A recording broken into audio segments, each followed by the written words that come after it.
wanted to make this other video. I felt like it was brought to my attention a little bit, but I wanted to say this. Jeremy Keene and John Basili's dad and Richard Murphy. I had been around Richard Murphy, and Nick Herrera too, I think, saw this. Yeah, definitely. And Anthony saw this too, and so did John. We all noticed that John Basili's dad, he did act a little bit more like, almost kind of went into a kid behavior. When he saw Jeremy Keene, he was like, when we were teenagers, he was like 13, 14 years old. I don't know. Jeremy used to express to me when I used to play computer games that he didn't like him, he hated him, and he said that he was acting weird around him. Do I feel or know that Jeremy ever did get raped by him? I don't think he did, but I can tell you this.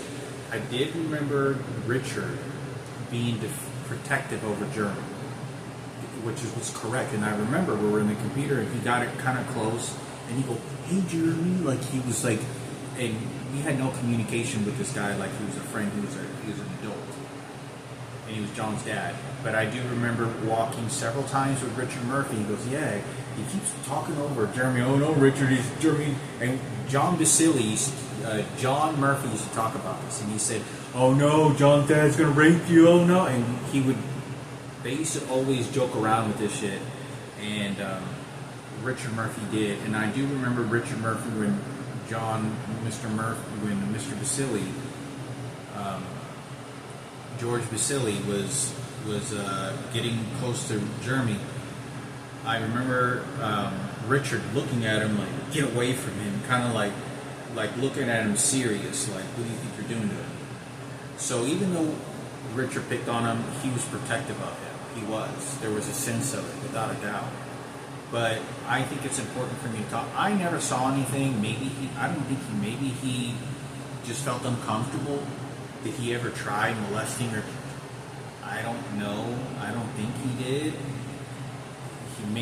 I think he made him feel uncomfortable. That was pretty much it. But he was kind of an aggressive guy with me and several of us, but except for him. Jeremy did talk about, we all talked about it, because we always thought that his dad was very strict on him, and we always wanted him to play outside more, and we didn't ever like the fact that he couldn't come outside and play with kids, and we used to always complain about that. We're just kids. I never saw anything. I never heard rapes, nothing, other than the fact that I talked about that there was a suspicious situation that happened in Jeremy's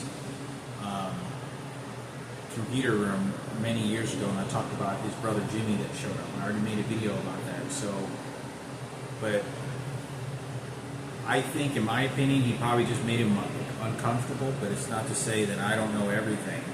But I do know that Richard Murphy, and I think that Nick knew about it too, because he joked about it, because John Murphy and Richard Murphy joked about raping all the time and shit. Like, "Oh no, he's gonna rape you. Oh no, he's a fucking predator."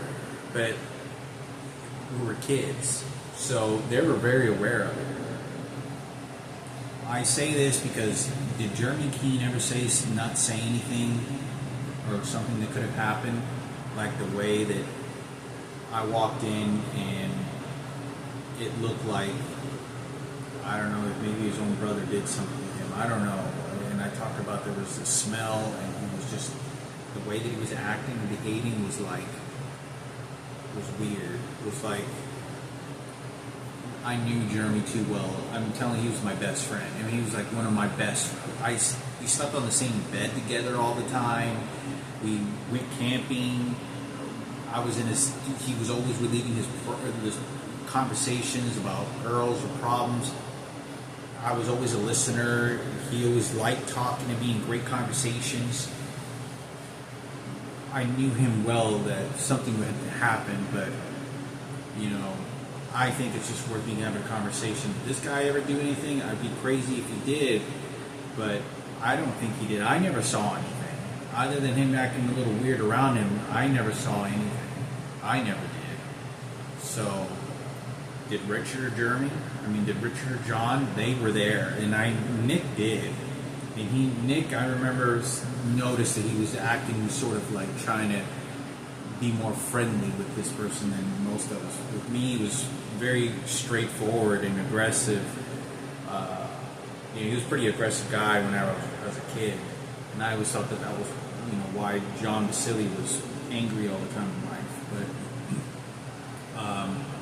I think it's worth me talking about. Because I don't want to accuse somebody he's a preacher or he's a big God person or posting stuff on Jesus. I don't think he did. Maybe he had a mishap. I don't know. I couldn't tell you that. Someone had brought it up to my attention, and I don't think he ever did, because I think he, I never saw anything. I never physically smelled in his house, or Jeremy never did. But one of the reasons I talk about this subject that's disturbing is because I went about 6 years ago, and I met Anthony Basili's biological father.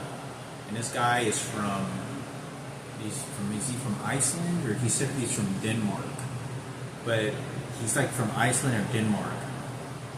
This guy, Anthony's biological father, is 6'11", and this guy is 6 foot. This guy's a giant. And I met him. I didn't know who he was. And I was like, damn, this guy looks exactly like Anthony. This guy could be Anthony's dad. This guy was huge. This guy's 6'11". And I don't even know. I initially got told to go to Miss Basili's house with John Murphy was going to show up, and George did. And we went there, and we thought we were just going to have a conversation and talk about all this stuff. I just got back from Alaska, being homeless, newly digging in trash cans. I was still not even on disability yet. And I tell, John shows up maybe like 10 minutes after I do. But the same time that I show up is when Anthony Dad show up in his little pickup truck. And the same pickup truck he used to drive is the same pickup truck, exactly the same pickup truck that the guy down the street, Skivel, is responsible, that I believe that he raped Frankie. I know that he did something to Frankie without a doubt. And he was a 250-pound guy that was trying to overspeed predatorial toward Frankie coming to our house. He drove the same it was an F-150, very light tan colored 2-door pickup truck. It's the same exact pickup truck that George, it was Anthony Basili's dad, not his biological dad, but George Basili's dad. It used to be his truck, but they gave it to Anthony. But it had a plastic black lining in the back of the pickup truck, and Anthony used to drive it to work and to school. So I think it's important for me to talk about. Because when I got there about 6 years ago and his dad showed up, George Basili and this guy were talking outside. I don't know what was going on. And me and John were sitting on the couch, and all of a sudden, the door opens, and this guy, Anthony's biological father, grabs George, and he throws him or pushes him, grabbing him like this, dragging him, and George is like walking. I've never seen his dad do this before. I don't know what the fuck was going on. And I just stayed still, and I was like, he must have did something. I don't know. He must have done something. What the fuck? But I could not get involved because this is directly with his family. This guy looks exactly, and I don't know what the fuck was going on. He literally sat from across from us. And me and John sat next to them. John goes like this, and he goes like that. But I think it's important. I don't know what John Basili knows about this situation. I think it's important because this is one of the reasons why I don't know why that guy grabbed George Basili that way and sort of scaring him. And I remember George was acting really scared. This guy was and he was looking at him like he had done something really bad.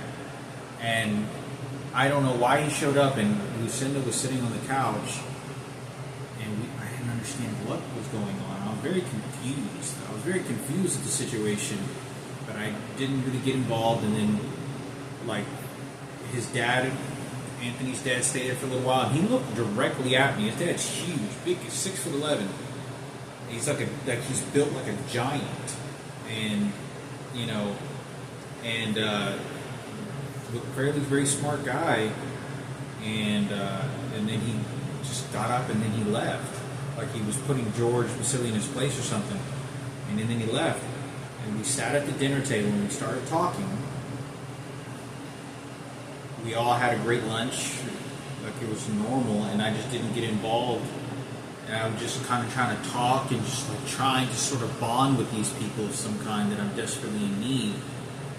And because they've known me my whole life, but all the postings I've made, I don't know if they're watching them, I don't know if they understand, I don't know what the fuck's going on. I know it's such a chaos, but I have to build the trust first. And we eat a salad, and that was pretty much it. And we sit at the dinner table, just me, John Vasily, his mom, and George, and then I just leave. But I was assuming that this guy I don't know if it was money, maybe he hit Lucinda, I don't know what. I think it had to do something else that was probably pretty serious that was within their family that I don't know what was going on. But I never seen George put his hands. I know that there was discipline very strict in the family, but I never seen him hit John or anybody, any of the kids. No, I never seen any of that. I never seen him hit his wife. Never seen him hit John, spank him, or none of those. Never, you know. But we knew the details of what was going on sometimes. Me, Richard, and John, Nick, Jeremy. But I think it's important. You know, this is why I think that, you know, I don't think he ever did, but I don't know what their situation is. They have shrines and Jesus crosses and all this other stuff in their house. And I do know this. Lucinda is very authentically, she's a very genuine Catholic, or like that of the Catholicism beliefs. What do they call it? Orthodox kind of. She is very holy. The way that I've always seen her and the way that I've always known her, very holy. Lucinda Vasily is extremely holy to me. You know, that's the way that I see her. That's what I've known for her to be. Very light-spoken, very soft-spoken, always says positive things, very structural, very beautiful person, one of the most beautiful people I've known in my life that says these sort of spiritual good things, and education is important. You know, she never said anything bad about anybody. She was never anything, you know. She's a good person. She's a good person. But like I said, I thought it was worth the conversation because I don't want anything being translated to me. Oh, Hector saw, guess who got raped again, or who else it was, and then try to turn the tables on me. But I never saw anything. I'm willing to take a lie detector test or anything, but you know, other than that, it was pretty much a normal family that I saw. You know, we all get spanked and grounded, and strict parents are more stricter than others. It was pretty normal, and I knew no reason for me to think otherwise. And I never, unless somebody said something or something did happen and Jeremy said something, but I thought I'd make a video on it.